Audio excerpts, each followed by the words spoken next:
வணக்கம். இது ரூபவாகினியின் பிரதான செய்திகள். நான் அபு ஹனீஃபா முகமது ரிஸ்மி. நான் காயத்ரி. பொதுமக்களின் சேமநலன்களுக்காக வகுக்கப்பட்டுள்ள திட்டங்களை துரிதமாக பூரணப்படுத்துவதற்கு நடவடிக்கை மேற்கொள்ளுமாறு ஜனாதிபதி மஹிந்த ராஜபக்ஷ அதிகாரிகளுக்கு உத்தரவு பிறப்பித்துள்ளார். பொதுமக்களுக்கு கிடைக்க வேண்டிய அபிவிருத்தியின் பலன்கள் சரியான முறையில் கிடைப்பதில் தாமதம் ஏற்படக்கூடாது. நீர்வளங்கள் மற்றும் வடிகால் அமைப்பு அமைச்சின் 2013-2015 இடைக்கால முதலீட்டு திட்டத்தின் முன்னேற்றத்தை மதிப்பீடு செய்யும் நிகழ்வில் கலந்து கொண்ட போது ஜனாதிபதி இந்த விடயத்தை வலியுறுத்தினார். மஹிந்த சிந்தனை வேலை திட்டத்தில் தாமதம் இல்லை. அனைத்து அதிகாரிகளும் இதற்கு உட்பட்ட வகையில் அபிவிருத்தி திட்டத்தை சிறப்பான முறையில் முன்னெடுக்க வேண்டும். அவை தாமதப்படுத்துவதற்கான காரணங்களை நீக்குவது அதிகாரிகளின் பொறுப்பாகும். திட்டங்கள் தேவையற்ற ரீதியில் தாமதப்படுத்தப்படுவதாக பொதுமக்கள் குறை கூறுவதாக ஜனாதிபதி சுட்டிக்காட்டினார்.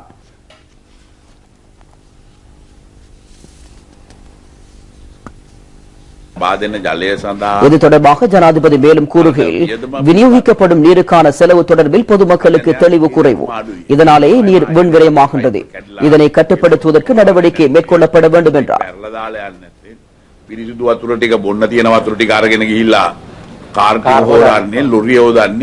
රජයේ තියෙන දායකත්වය දක්වන්න කියලා බිලේ අපි ඒක දැන් දක්වන අපේ බිලේ වෙනම කොටසක අපි රජයේ දායකත්වයේ තමුන්ගේ බිලේ සම්පූර්ණ ජලයේ වටිනාකම මෙච්චරයි රජයේ දායකත්වයේ මෙච්චරයි පාරිභෝගිකයා ගෙවිය යුත්තේ මෙච්චරයි කියන එක අපි පාරිභෝගිකයට දන්නවස හැම බිලකින්ම.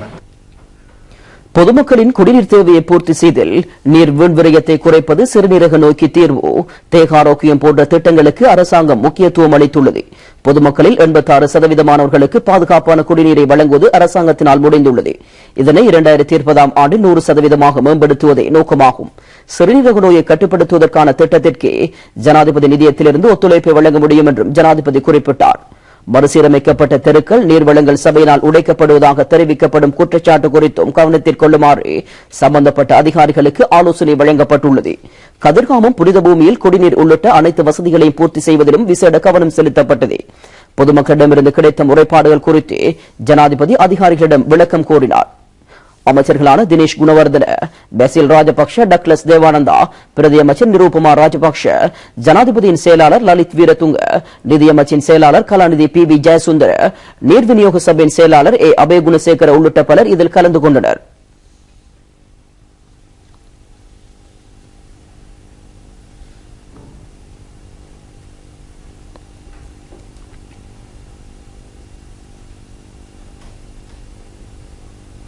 சிறுநீரக நோயினால் பாதிக்கப்பட்டவர்கள் உள்ள பிரதேசங்களில் வழங்கப்படும் நீரை சுத்திகரிப்பதற்கான கட்டமைப்பு தொடர்பிலும் ஜனாதிபதி கவனம் செலுத்தினார்.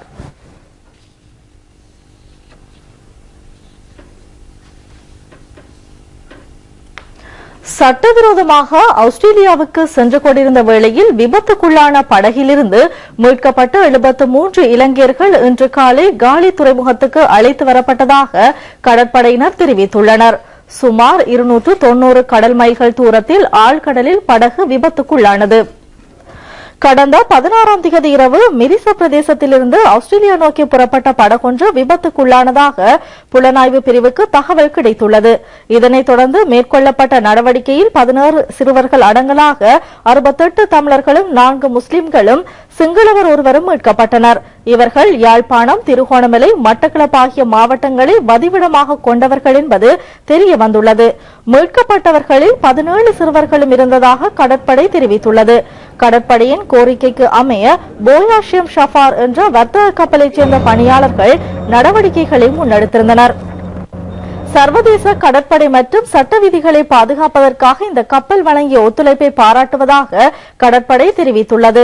ஆழ்கடல் மிகவும் கொந்தளிப்பு தன்மையுடன் காணப்பட்ட வேளையில் உடனடியாக செயற்பட்ட இந்த கப்பலின் கட்டளை தளபதி கேப்டன் தேவகி நந்தன் உள்ளிட்ட பணியாளர்களுக்கு கடற்படை தனது நன்றியை தெரிவித்துக் கொண்டுள்ளது. பனாமா கொடியின் கீழ் இந்த கப்பல் சிங்கப்பூரை நோக்கி சென்று கொண்டிருந்த வேளையில் கடற்படையின் மீட்பு நடவடிக்கையில் இணைந்து கொண்டது. யாழ் மாவட்டத்தில் யுத்தத்தினால் பாதிக்கப்பட்ட மீள குடியமர்த்தப்பட்ட பொதுமக்களுக்கு வீட்டு வசதி திட்டங்கள் அரசாங்கத்தினால் அதிக எண்ணிக்கையிலான மக்களுக்கு அமைத்துக் கொடுக்கப்பட்டுள்ளன.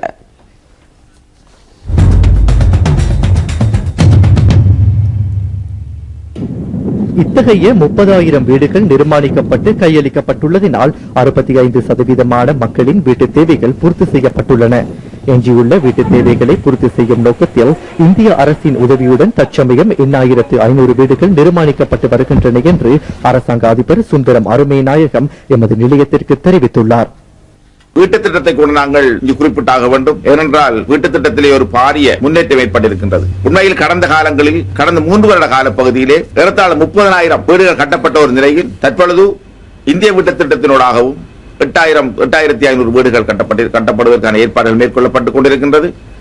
எனவே இதன் அடிப்படையிலே 38,500 வீடுகள் மிக அண்மை காலங்களுக்குள் கட்டப்பட்டிருக்கின்றன என்கின்ற ஒரு மகிழ்ச்சியான செய்தியையும் கூறிக்கொள்வதோடு உண்மையில் இன்னும் ஏறத்தாழ 35% மக்களுக்கு வீடுகள், அதாவது 35% தேவைகள் இன்னும் நிறைவேற்றப்பட வேண்டியுள்ளது என்பதையும் இங்கு குறிப்பிட்டாக வேண்டும்.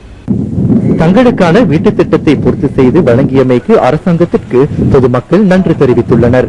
எங்களுக்கு இந்த காணி துறந்து தந்து எங்களுக்கு எங்களை இதுல குடியமர்த்தி இலங்கை அரசாங்கம் இந்த வீடு கட்டி தந்ததுக்கு நாங்க மனப்பூர்வமா நன்றியை தெரிவிக்கிறோம். சொந்த இடங்களில் மீள் குடியேற்றியதற்கு யாழ் முஸ்லிம் மக்கள் ஜனாதிபதிக்கும் அரசாங்கத்திற்கும் நன்றி தெரிவித்துள்ளனர். உண்மையில் நாங்கள் இந்த நாட்டின் மாண்புமிகு ஜனாதிபதி மஹிந்த ராஜபக்சே அவர்களை பாராட்ட வேண்டும். இந்த யுத்தத்தை முடிவிட்டு மீண்டும் நாங்கள் யாழ்ப்பாணம் வந்து தமிழ் முஸ்லிம் உறவுகள் எல்லா வகையிலும் எங்களுக்கு, அதாவது பிரச்சனையும் இல்லாமல் வேண்டிய இடங்களுக்கு நாங்கள் போய் வரக்கூடிய காலகட்டம். அது மட்டும் இல்லாமல் எங்களுடைய மனதில் கடந்த காலங்களில் இருந்த அச்சங்கள், அந்த யுத்த பயங்கள் இல்லாமல் இப்பொழுது நாங்கள் நல்ல முறையில் ஒற்றுமையாகவும் சந்தோஷமாகவும் வாழ்ந்து கொண்டிருக்கிறோம். சகல இடங்களுக்கு முஸ்லிம்கள் செல்லக்கூடிய ஒரு சூழ்நிலை உருவாகி இருக்கிறது எமது நாட்டிலே. இன்னும் தொழில் வாய்ப்பு மட்டுமல்லாமல் கல்வி சம்பந்தமான உறவுகளும் மேம்பட்டு கொண்டிருக்கிறது. தீனுடைய நிகழ்வுகளும் மிக அழகான முறையிலே பள்ளிவாசல்கள் திறக்கப்பட்டு, மூடி கிடந்த பள்ளிவாசல்கள் திறக்கப்பட்டு, சிங்கள மக்கள், தமிழ் மக்கள், முஸ்லிம்கள் என்கின்ற பேதம் மறந்து அனைத்து நாடுகளை எமது நாட்டின் பல பாகங்களுக்கும் சென்று அவர்களுடைய சுய தொழில்களை மேற்கொள்ளக்கூடிய ஒரு வாய்ப்பை ஏற்படுத்தியிருக்கிறது இக்காலத்தின் அரசாங்கம் என்பதை எம்மால் உண்மையை யூகித்து கூற முடிகிறது. 90ஆம் ஆண்டு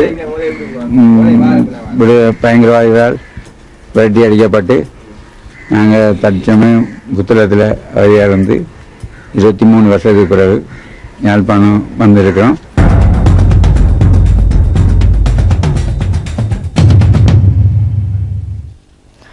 தெற்காசியாவில் இவருடத்தில் ஆக கூடுதலான பொருளாதார வளர்ச்சி வேகத்தை பதிவு செய்வதற்கு இலங்கையினால் முடிந்துள்ளது என்று ஆசிய அபிவிருத்தி வங்கி தெரிவித்துள்ளது. பிராந்தியத்தில் ஏனைய நாடுகளுடன் ஒப்பிடுகையில் பொருளாதார வளர்ச்சி வேகத்தில் பிராந்திய நாடுகள் குறைந்த மட்டத்தில் காணப்படுவதாக அந்த வங்கி வெளியிட்டுள்ள புதிய அறிக்கையில் சுட்டிக்காட்டப்பட்டுள்ளது. இலங்கை 6.1% பொருளாதார வளர்ச்சி இந்த வருடத்தில் அடையும் என்று நம்பிக்கை தெரிவிக்கப்பட்டுள்ளது. மின்சார செயற்பாடுகள் அதிகரித்ததன் மூலம் அடுத்த வருடத்தில் நாட்டின் பொருளாதாரம் 7.2% அதிகரிக்கும் நிலையும் உண்டு. ஆசிய பிராந்தியத்தில் அபிவிருத்தி அடைந்து வரும் 45 நாடுகளில் பொருளாதார வளர்ச்சி வேகம் 6.3% இடம்பெற்றுள்ளது. இருப்பினும் இது தெற்காசிய வலயத்தில் 5.6% குறைவடைந்துள்ளது. பாகிஸ்தான், பங்களாதேஷ், நேபாளம், ஆப்கானிஸ்தான் போன்ற நாடுகளின் பொருளாதாரத்தை கடந்த வருடத்துடன் ஒப்பிடுகையில் அவை ஓரளவு பின்னடைவுக்கு உள்ளாகியுள்ளது. இலங்கையில் அரசியல் ஸ்திரத்தன்மை மற்றும் சரியான பொருளாதார கொள்கையின் காரணமாக பொருளாதாரம் சிறப்பான திசையை நோக்கி செல்வதாக பொருளாதார விமர்சகர்கள் தெரிவித்துள்ளனர். இருப்பினும் சில ஊடகவியலாளர்கள் நாட்டின் பொருளாதாரம் நெருக்கடிக்கு உள்ளாகியிருப்பதாக உண்மைக்கு புறம்பான செய்திகளை வெளியிடுவதாக மத்திய வங்கி ஆளுநர் அஜித் நிவாட் கப்ரால் தெரிவித்துள்ளார். மாகாண சபை தேர்தலுக்கு மத்திய மாகாணம் தயாராகி வருகின்றது. கண்டி, மாத்தளை, நூரலியா என்ற 3 மாவட்டங்கள் இந்த மாகாணத்தில் உள்ளன.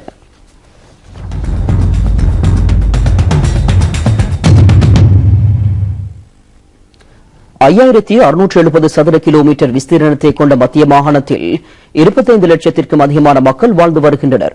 இவர்களின் பிரதான தொழில்கள் விவசாயமும் கைத்தொழிலுமாகும். மத்திய மாகாண சபை உருவாக்கப்பட்ட பின்னர் 6 மாகாண சபை தேர்தல்கள் நடைபெற்றுள்ளன. මෙවර එහිවසියන් 6 වන පළාත් සභා සුකම් සංවර්ධනය මගින් උසස් ජීවන තත්ත්වයක් හිමි කර ගැනීම මේ ජනතාවගේ පසුගිය පාලන සමය තුළ සිදු කළ එවැනි සංවර්ධන ව්‍යාපෘති සහ ප්‍රතිලාභ ඉදිරි දිනවල පිටසාපත්.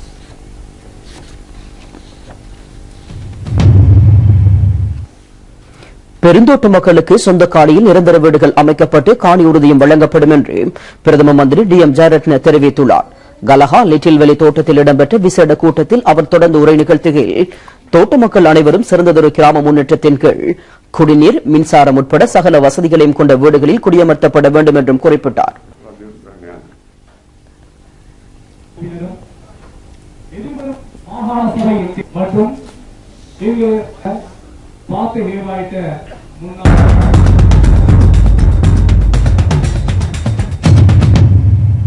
சட்டவிரோதமான முறையில் ஆஸ்திரேலியாவுக்கு ஆட்கடங்களை கொண்டு செல்பவர்களிடம் ஏமாந்தி அங்கு வருவதற்கு முயற்சிக்க வேண்டாம் என்று ஆஸ்திரேலிய உயர்ஸ்தானிகர் அலுவலகம் அறிவித்துள்ளது.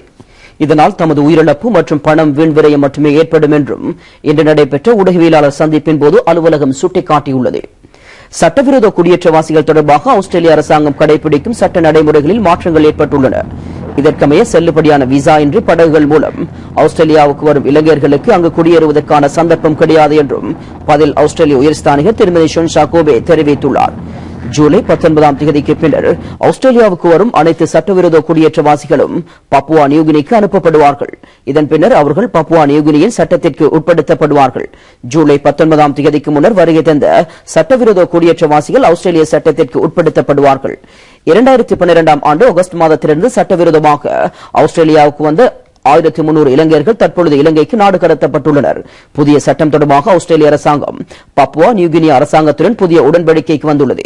தன்னிச்சையாக இலங்கைக்கு திரும்ப விரும்பும் குடியேற்றவாசிகளுக்கு ஆஸ்திரேலிய அரசாங்கத்தின் நிவாரணம் கிடைக்கும்.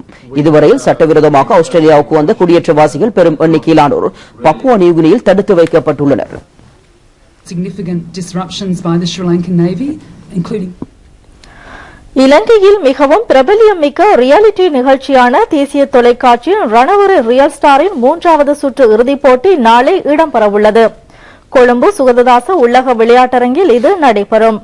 பாதுகாப்பு அமைச்சின் செயலாளர் கோட்டாபய ராஜபக்சவின் தொலைநோக்கு சிந்தனைக்கு அமைய ஏற்பாடு செய்யப்பட்ட இந்த நிகழ்வில் முப்படை தளபதியும் ஜனாதிபதியுமான மஹிந்த ராஜபக்ஷ பிரதம அதிதியாக கலந்து கொள்வார். ரணவீர ரியல் ஸ்டார் இசை நிகழ்ச்சியின் 3வது போட்டிக்கான ஒத்திகையை இன்று அரச பாதுகாப்பு செயலாளர் பார்வையிட்டார். தேசிய பாதுகாப்பு தொடர்பான ஊடக மத்திய நிலையத்தின் பணிப்பாளர் நாயகம் லக்ஷ்மண் ஹுலுகல்ல மற்றும் பாதுகாப்பு பிரிவைச் சேர்ந்த முக்கியஸ்தர்கள் இதில் கலந்து கொண்டனர். இலங்கை ராணுவத்தின் lance corporal Chamindakumara Rajapaksa, lance corporal Nadeen Saranga, corporal Manoj Prasanga, விமானப்படையின் விமானப்பண் தலைவி துஷானி பெரேரா, கடற்படை வாத்திய குழுவைச் சேர்ந்த தனுக்க ரணசிங்க ஆகியோர் பகிரங்க போட்டிக்கு பின்னர் இறுதிப் போட்டிக்கு முன்னணி நட்சத்திரத்துக்கான தகுதியை பெற்றனர். கிரீடத்தை கைப்பற்றும் வீரருக்கு 2 கோடி ரூபாய் பெறுமதியான ஆடம்பர வீடொன்று வழங்கப்பட உள்ளது. 2வது இடத்துக்கு தெரிவு செய்யப்படுபவருக்கு 67 லட்சம் ரூபாய் பெறுமதியான டொயோட்டா யாரிஸ் ரக மோட்டார் வாகனமும் 10 லட்சம் ரூபாயும் வழங்கப்படும். 3வது இடத்துக்கு தெரிவு செய்யப்படுபவருக்கு 20 லட்சம் ரூபாய் கிடைக்கும். இறுதிச் சுற்றில் கலந்து கொள்ளும் அனைவருக்கும் பெறுமதிமிக்க பரிசுகள் வழங்கப்பட உள்ளன. இந்த நிகழ்ச்சியை தேசிய தொலைக்காட்சி நேரடியாக ஒளிபரப்ப உள்ளது. பாதுகாப்பு மற்றும் நகர அபிவிருத்தி அமைச்சினால் இது ஏற்பாடு செய்யப்பட்டுள்ளது. டயலாக் அசிட்டா நிறுவனம் அனுசரணை வழங்குகிறது. ரணவீரு ரியல் ஸ்டாரின் 3வது கட்டத்தின் இறுதிப் போட்டியை நாளை மாலை 6:30 முதல் தேசிய தொலைக்காட்சியில் நேரடியாக காண முடியும். லகுகல கல் அமுன நீர்ப்பாசன அணைக்கட்டு புனர் நிர்மாண ஆரம்ப நிகழ்ச்சிகள் சமீபத்தில் இடம்பெற்றன. 35 மில்லியன் ரூபாய் செலவில் மேற்கொள்ளப்படும் புனர் நிர்மாண ஆரம்ப நிகழ்வுகள் அம்பாறை மாவட்ட நீர்ப்பாசன பணிப்பாளர் சமன் வீரசிங்க தலைமையில் இடம்பெற்றன. பிரதம அதிதியாக நீர்ப்பாசன நீர் முகாமைத்துவ அமைச்சர் நிமால் ஸ்ரீபாலடி சில்வா கலந்து கொண்டார். இந்த நிகழ்வில் சிரேஷ்ட அமைச்சர் பி தயாரட்ன, பாராளுமன்ற உறுப்பினர்களான சரத் வீரசேகர, ஸ்ரீயானி விஜய் விக்ரம, கிழக்கு மாகாண அமைச்சர் எம்.எஸ். உதுமாலபே ஆகியோரும் நீர்ப்பாசன பொறியியலாளர்கள் மற்றும் அதிகாரிகளும் கலந்து கொண்டனர்.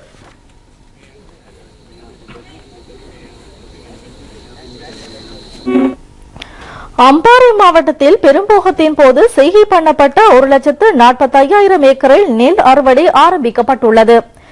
ஏக்கர் ஒன்றிலிருந்து 110 புசல் வரை அறுவடை கிடைக்கும் என்றும் 65 கிலோ நிறை கொண்ட ஒரு மூடை நெல்லின் விலை 1,700 ரூபாய் என்றும் அறிவிக்கப்படுகிறது. உள்ளூர் அரிசி ஆலை சொந்தக்காரர்களும் கண்டி, பொலனர்வை, மொனராகலை, பதுளை போன்ற பிரதேசங்களைச் சேர்ந்த வர்த்தகர்களும் நெல்லை கொள்வனவு செய்து வருகின்றனர்.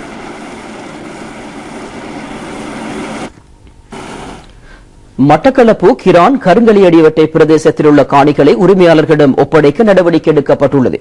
மீள்குடியேற்ற பிரதி அமைச்சர் விநாயகமூர்த்தி முரளிதரன், பிரதேச செயலாளர் எல் தனபால சுந்தரம் உட்பட அதிகாரிகள் பலர் சகிதம் அங்கு சென்று காணி உரிமையாளர்களை சந்தித்து கலந்துரையாடியுள்ளனர்.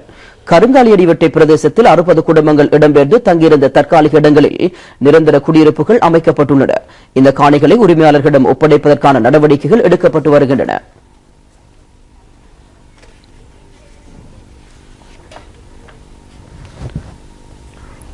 போஷாக்கு மாதத்தை முன்னிட்டு விழிப்புணர்வு பேரணியும் கர்ப்பிணி தாய்மார்களுக்கான போஷாக்கு தொடர்பான கண்காட்சியும் சமீபத்தில் இடம்பெற்றன.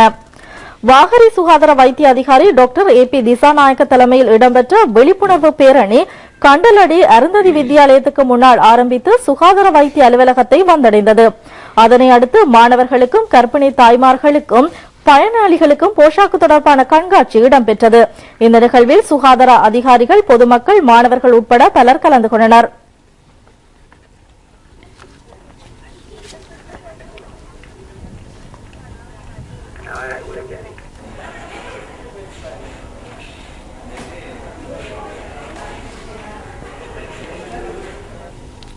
கடந்த வருடத்தில் தேயிலை ஏற்றுமதி மூலம் இலங்கை 18,000 கோடி ரூபாய் வருமானத்தை பெற்றிருப்பதாக இலங்கை தேயிலை சபை தெரிவித்துள்ளது. இது தேயிலை ஏற்றுமதியில் இலங்கை தனது வரலாற்றில் பதிவு செய்துள்ள ஆக கூடுதலான வருமான தொகையாகும். நம் நாட்டில் 2,13,210 ஹெக்டேர் நிலப்பரப்பில் தேயிலை உற்பத்தி செய்யப்படுகிறது. இந்த துறையில் 18 லட்சம் மக்கள் ஈடுபட்டுள்ளனர். இலங்கையின் தேயிலைக்காக வெளிநாடுகளில் உள்ள கோரிக்கை அதிகரித்துள்ளது. ஆக கூடுதலான கோரிக்கை ஈரான், ஜோர்டான், துருக்கி ஆகிய நாடுகளிலேயே நிலவுகின்றன. கடந்த வருடத்தில் ஏற்றுமதி மூலமான வருமானம் 10% அதிகரித்துள்ளது. ரெடி டு ட்ரிங்க் அல்லது RTD என்ற பெயரிலான தேநீருக்கான தேயிலையும் வகையாகும் என்று இலங்கை தேயிலை சபை தெரிவித்துள்ளது. பாணந்துறை அருள்மிகு கந்தசுவாமி ஆலயத்தின் வருடாந்த மகோற்சவத்தில் தேர் திருவிழா சிறப்பான முறையில் இடம்பெற்றது. இந்து கலாசார விவகார திணைக்களமும் மத விவகார அமைச்சும் இணைந்து இந்த ஆலயத்தின் மகோற்சவ நிகழ்வை சிறப்பான முறையில் நடத்தின. உற்சவத்தை முன்னிட்டு இடம்பெற்ற வழிபாடுகளுக்கு பின்னர் ஆலய தேர்பவனி கடந்த 24ஆம் தேதி இரவு இடம்பெற்றது. இப்பிரதேசத்தில் உள்ள தமிழ், சிங்கள மக்கள் பெரும் எண்ணிக்கையில் இதில் கலந்து கொண்டமை விசேடாம்சமாகும்.